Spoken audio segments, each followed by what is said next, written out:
نہ معلوم عورت کو اپنی کس غلطی کی سزا مل رہی ہے ممکن ہے اس سے کوئی ایسا فعل سرزد ہوا ہو جس کی تلافی مرد کی دانست میں مار پیٹ ہی ہو سکتی ہے۔ بے قصور شخص اتنا ظلم کہاں برداشت کرتا ہے؟ ہو سکتا ہے یہ عورت ایک ایسی بے پرواہ اور غیر ذمہ دار ماں ہو جو اپنے معصوم بچوں کو گھر میں بند کر کے کسی محبوب کے ساتھ تفریح کرنے نکل جاتی ہو، اور آج اس کا بچہ کسی حادثے کے سبب گھر میں ہلاک ہو گیا ہو۔ اگر عورت نے واقعی ایسی کوئی حرکت کی ہے تو ظاہر ہے یہ خطا کار ہے، اس نے خود مرد کو بے رحمی پہ مجبور کیا ہے۔ اس صورت میں مجھے تسلیم کرنا ہوگا کہ یہ ظالم نظر آنے والا آدمی جو کچھ کر رہا ہے وہ بظاہر وحشیانہ صحیح مگر درست ہے۔ اس آدمی کی جگہ میں ہوتا تو شاید میں بھی یہی کرتا۔ ان حالات میں انسان یہی کچھ کرتا ہے۔ یہ شخص ہرگز پسند نہیں کرے گا کہ کوئی اجنبی جو حقائق نہیں جانتا محض ظاہری واقعہ دیکھ کر ان کے معاملے میں مداخلت کرے۔ جھگڑے سے دور رہنے کے فیصلے پر میرا دل مزید مطمئن ہو گیا۔ اچانک ایک خدائی فوجدار وہاں پہنچ گیا۔ وہ ایک نوجوان کھلاڑی تھا، کثرتی جسم اور ہاتھ میں ٹینس کا بلہ۔ غالباً کھیل کے میدان سے آ رہا تھا۔ اس کا خون گرم تھا۔ اس نے بس ایک لمحے صورت احوال دیکھی اور دوسرے ہی لمحے ظالم مرد پر چڑھ دوڑا۔ چند منٹ پہلے اسی رد عمل سے میں دوچار ہوا تھا۔ نوجوان مرد کو ظالم قرار دیتے ہوئے اسے لہو لہان کر دینے کی خواہش لے کر اس پہ ٹوٹ پڑا اور اندھا دھند گھونسے برسانے لگا۔ جوش نے اسے اندھا کر دیا۔ اسے یہ پرواہ نہیں تھی کہ اس کے زوردار گھونسے مرد کا کیا حال کر دیں گے۔ دیکھتے دیکھتے مرد کا چہرہ بگڑ گیا۔ اس کی آنکھیں سوج گئیں، ہونٹ جگہ جگہ سے پھٹ گئے اور خون بہنے لگا۔ اس نے اپنا دفاع کرتے ہوئے کھلاڑی سے اپنے عمل کی وضاحت کرنے کی کوشش کی مگر کھلاڑی آپے میں نہیں تھا۔ اس نے مرد کو مار مار کے زمین چاٹنے پر مجبور کر دیا۔ جو مرد عورت کو پیٹتے وقت درندہ نظر آ رہا تھا وہ خود مظلومیت کا نمونہ بن گیا۔ کھلاڑی کا جوش ابھی ٹھنڈا نہیں پڑا تھا۔ اس نے مرد کو زمین پہ گرا دیا۔ وہ ظالم مرد سے عورت کی مظلومیت کا انتقام لینا چاہتا تھا۔ وہ شاید اس خوبصورت عورت کا دل جیت لینا چاہتا تھا مگر معاملہ اس کی توقع کے برعکس نکلا۔ خود مجھے بھی سخت حیرت ہوئی۔ عورت اپنے حامی کھلاڑی کی طرف دیکھے بغیر اپنی جگہ سے اٹھی، چند لمحوں تک پھٹی پھٹی آنکھوں سے لڑائی دیکھتی رہی، پھر کپڑے جھاڑتی اور بال سنوارتی ہوئی ایک طرف چل دی۔ اس کے بال سنوارنے میں کوئی عجیب بات تھی۔ میں ذرا دیر کے لیے بالکل بھول گیا کہ یہ وہی عورت ہے جو ابھی ابھی مظلومیت کی مجسم مثال بنی ہوئی تھی۔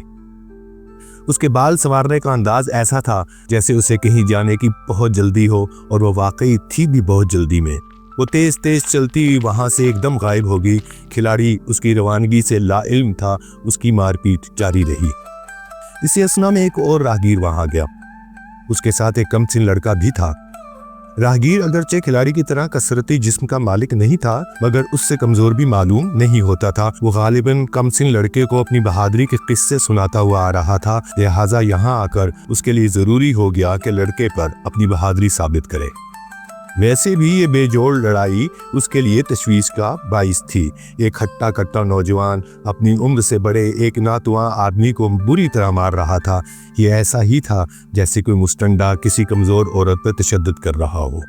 نوارت کا خون کھول گیا۔ اس کی ہمدردیاں فوراً کمزور کے ساتھ ہو گئیں۔ وہ انصاف کا کوئی بھی پہلو ذہن میں لائے بغیر کھلاڑی کو جاہے مان کر اس پر ٹوٹ پڑا۔ یہ صورت احوال میرے لیے پہلے سے زیادہ دلچسپ تھی۔ میں دل میں خوش ہوا کہ میں نے جوش میں آنے کی حماقت نہیں کی، ورنہ اس وقت کھلاڑی کے بجائے میری درگت بن رہی ہوتی۔ وہ کیسی مضحکہ خیز کیفیت ہوتی۔ میں نوارت کی دست درازی کے جواب میں خود بھی دانت پیستا ہوا اس پر حملے کر رہا ہوتا، اور کیسی مزے کی بات ہوتی کہ ہم دونوں اپنی اپنی جگہ ایک مظلوم کی حمایت میں لڑ رہے ہوتے۔ بہرحال وہ تینوں اپنے خیال کے مطابق انصاف کے چیمپئن تھے اور انصاف کے لیے لڑ رہے تھے۔ وہ ایک دوسرے کی جان لے لینا چاہتے تھے۔ تینوں میں سے ہر شخص ایک بے بس کا بدلہ لے رہا تھا۔ اتنے میں ایک اور شخص وہاں آ گیا اور میرے ساتھ کھڑا ہو کے تماشا دیکھنے لگا۔ پھر ہوتے ہوتے ہم 3-4 آدمی ہو گئے۔ اس طرح تماشائیوں کی تعداد بڑھتی چلی گئی۔ تھوڑی ہی دیر میں اچھا خاصا مجمع ہو گیا۔ مجمع میں کچھ لوگ ایسے تھے جو دوسروں کے معاملے میں خام خواہ ٹانگ نہیں اڑاتے۔ یہ لوگ درست اور غلط جانے بغیر کوئی فیصلہ نہیں کرتے۔ ان کے علاوہ کچھ لوگ ایسے تھے جو جھگڑے میں کود پڑنا چاہتے تھے مگر نتیجے کے خوف سے کود نہیں رہے تھے۔ دوسروں کے جھگڑے میں پڑنے کا انجام میرے سامنے تھا۔ میرے جذبات بار بار بدل رہے تھے۔ پہلے میں عورت کا بہی خواہ تھا، پھر کھلاڑی کے ہاتھوں مرد کی مرمت پر میری ہمدردیاں اس کے ساتھ ہو گئیں، لہٰذا تیسرے شخص کی آمد پر میری شدید خواہش تھی کہ وہ کھلاڑی کی ہڈیاں توڑ دے۔ پھر کھلاڑی پسپا ہونے لگا تو مجھے وہ مظلوم معلوم ہوا۔ میرا دل چاہا کہ کاش کسی طرح وہ اپنے مد مقابل پر چھا جائے۔ شاید میری طرح ہر ناظر کی یہی خواہش تھی کہ پٹنے والا نوجوان اچانک طاقتور بن جائے۔ خیر، وہ تینوں گتھم گتھا تھے۔ بے حد دلچسپ اور سنسنی خیز مارکا تھا۔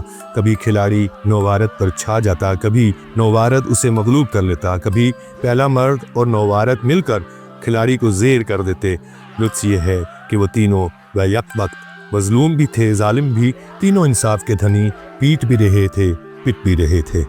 نقشہ لمحے لمحے تبدیل ہو رہا تھا۔ اب مجھ سے یہ فیصلہ نہیں کیا جا رہا تھا کہ مجھے کس سے ہمدردی کرنی چاہیے اور کسے ظالم سمجھنا چاہیے۔